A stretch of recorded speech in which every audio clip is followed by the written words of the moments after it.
One. Chose to do my music culture presentation on how musical theater fandoms have changed to accommodate a new audience. So, historically, as far as the previous fandom for musical theater went, the cost of tickets and the physical location played a huge role in what kind of people had access to shows. So, because tickets are fairly expensive and you can only really see an original Broadway cast of a show in New York, and a limited number of shows go on a national tour, it's really wealthy New Yorkers who can afford to go see shows on a fairly regular basis, and tourists who are visiting the city and are willing to spend a little bit extra money because they are new and want to see something special that made up the previous audience. Before the internet, the majority of people who would seek out more access to these shows really only had the option of cast albums and the Tony Awards show, which happens once a year.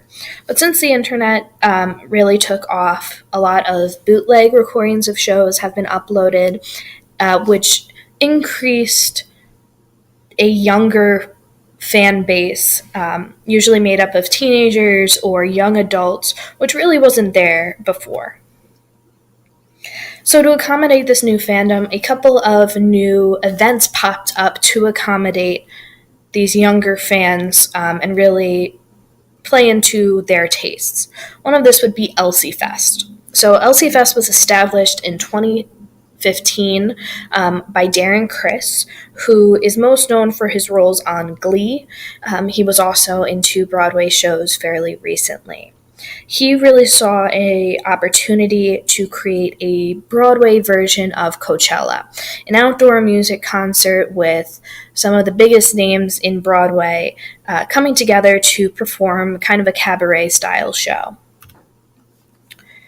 So, cabaret shows and televised concerts aren't new to Broadway fans. A lot of smaller clubs in New York and anniversary concerts are televised. But LCFS was unique as it really took the idea of a music festival, going off of like Coachella or Lollapalooza, and appealed it to younger Broadway fans, giving them that frame of reference to work off of. They've had really big names come to these. A lot of these are stage and screen actors. They also have composers and songwriters there. So there's a really unique set of characters there that you might not get to see. They usually don't go touring. Another new thing that has popped up in the Broadway fandom is BroadwayCon. So BroadwayCon was founded in 2016 by Anthony Rapp, who was in the original Broadway cast of Rent, If Then, and also in the revival cast of You're a Good Man, Charlie Brown. He was really looking to create Broadway's version of Comic Con. So it's usually 3 days. It is chock full of panels, cabaret shows, fan contests, meet and greets, and previews of new shows. This takes place in New York, but it's just like Comic Con, the long period of time gives people a chance to travel to see it.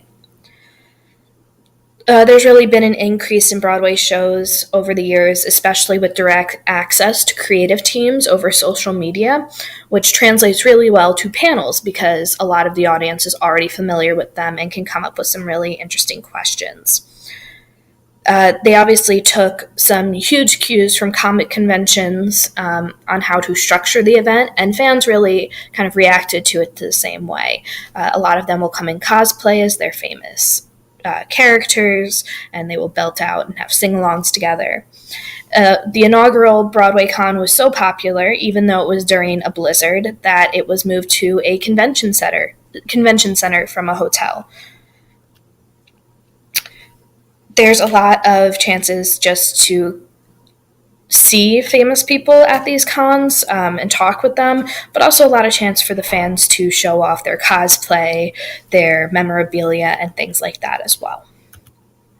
And finally, some other examples of the ways that the Broadway community is reaching out in this new form of fandom is they have in Hamilton, they have Ham for Ham shows, which is for specifically, it's online because of the huge demand.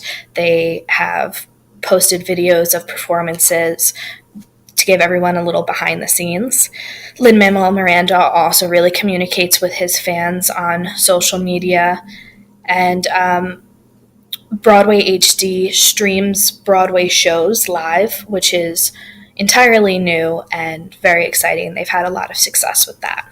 And finally, the last example would be this idea of televised musicals. This was really popular in the 60s, and it has kind of come up again, integrating both television screen stars with really famous Broadway stars, so it appeals to both audiences.